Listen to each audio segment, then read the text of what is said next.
বাংলাদেশ থেকে বেআইনি প্রবেশ, শিলিগুড়িতে গ্রেপ্তার যুবক। আবারও বাংলাদেশে গ্রেপ্তার শিলিগুড়িতে। দার্জিলিং জেলার শিলিগুড়ি মহকুমার ভারত নেপাল সীমান্তের পানিট্যাঙ্কি এলাকায় এক বাংলাদেশি যুবককে আটক করল এসএসবির ৪১ নম্বর ব্যাটালিয়ন। ভারতীয় সীমান্তের প্রায় ৬০০ মিটার ভেতরে প্রবেশ করার পরেই তাকে ধরা হয়। ধৃতের নাম মোহাম্মদ মানিক, বয়স ৩৫। এসএসবি সূত্রে জানা গেছে সে বাংলাদেশের লালমনিরহাটে বাসিন্দা।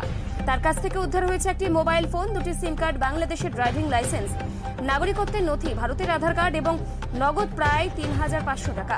জিজ্ঞাসাবাদে মানিক জানিয়েছে, গত ২২ আগস্ট বেআইনিভাবে বাংলাদেশ থেকে ভারতে প্রবেশ করে বাংলাদেশি এজেন্ট মোহাম্মদ হালিম পশ্চিমবঙ্গের চ্যাংরাবান্ধা সীমান্ত দিয়ে তাকে ভারতে ঢুকতে সাহায্য করে। প্রায় ১২,০০০ টাকার বিনিময়ে সে বাংলাদেশ থেকে ভারতে প্রবেশ করেছে বলেই জানিয়েছে এসএসবি।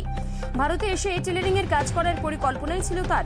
শনিবার রাতে এসএসবির পক্ষ থেকে ধৃত মানিককে দার্জিলিং জেলার খড়িবাড়ি থানার পুলিশের হাতে তুলে দেওয়া হয়। আজ ধৃতকে শিলিগুড়ি আদালতে পেশ করা হয়েছে। ২৩/৭/২০২৫ তারিখে ওই পানিট্যাঙ্কি বাজার থেকে ৬০০ মিটার দূরে একজনকে সাসপিশিয়াস ভাবে ঘোরাফেরা করতে দেখা যায়। তো তাকে ডিটেন করার পরে তার কাছ থেকে একটা ফেক আধার কার্ড পাওয়া যায় মেদিনীপুর নস্করপুর থেকে। তার পরবর্তীকালে ওনাকে জেরা করে উনি স্বীকার করেন উনি বাংলাদেশি। উনি ওই লালমোহন হাট জায়গা থেকে তিনি এসেছেন এবং এখানে আগে টেলারের কাজ করতেন।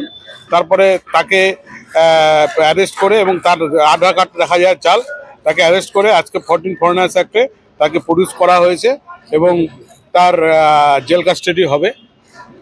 এটাই হলো ব্যাপার।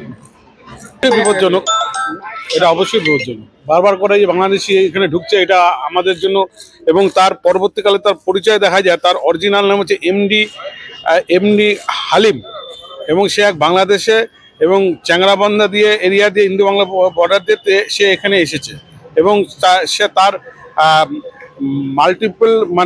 মাল্টিপল রুট ধরে বারবার করে সে যাচ্ছে এবং আসছে, এবং সে একটা টেলারে কাজ করতে।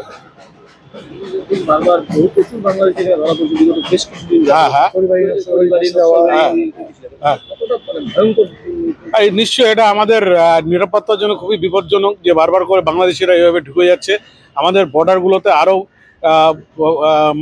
বিএসএফকে আরও সজাগ থাকা উচিত যাতে এরা এইভাবে পাস করতে না পারে, এবং তাদের যে সমস্ত আই কার্ড আছে তাদের আই কার্ড তাড়াতাড়ি ভেরিফিকেশন করে তাদেরকে ডিটেন করা হচ্ছে।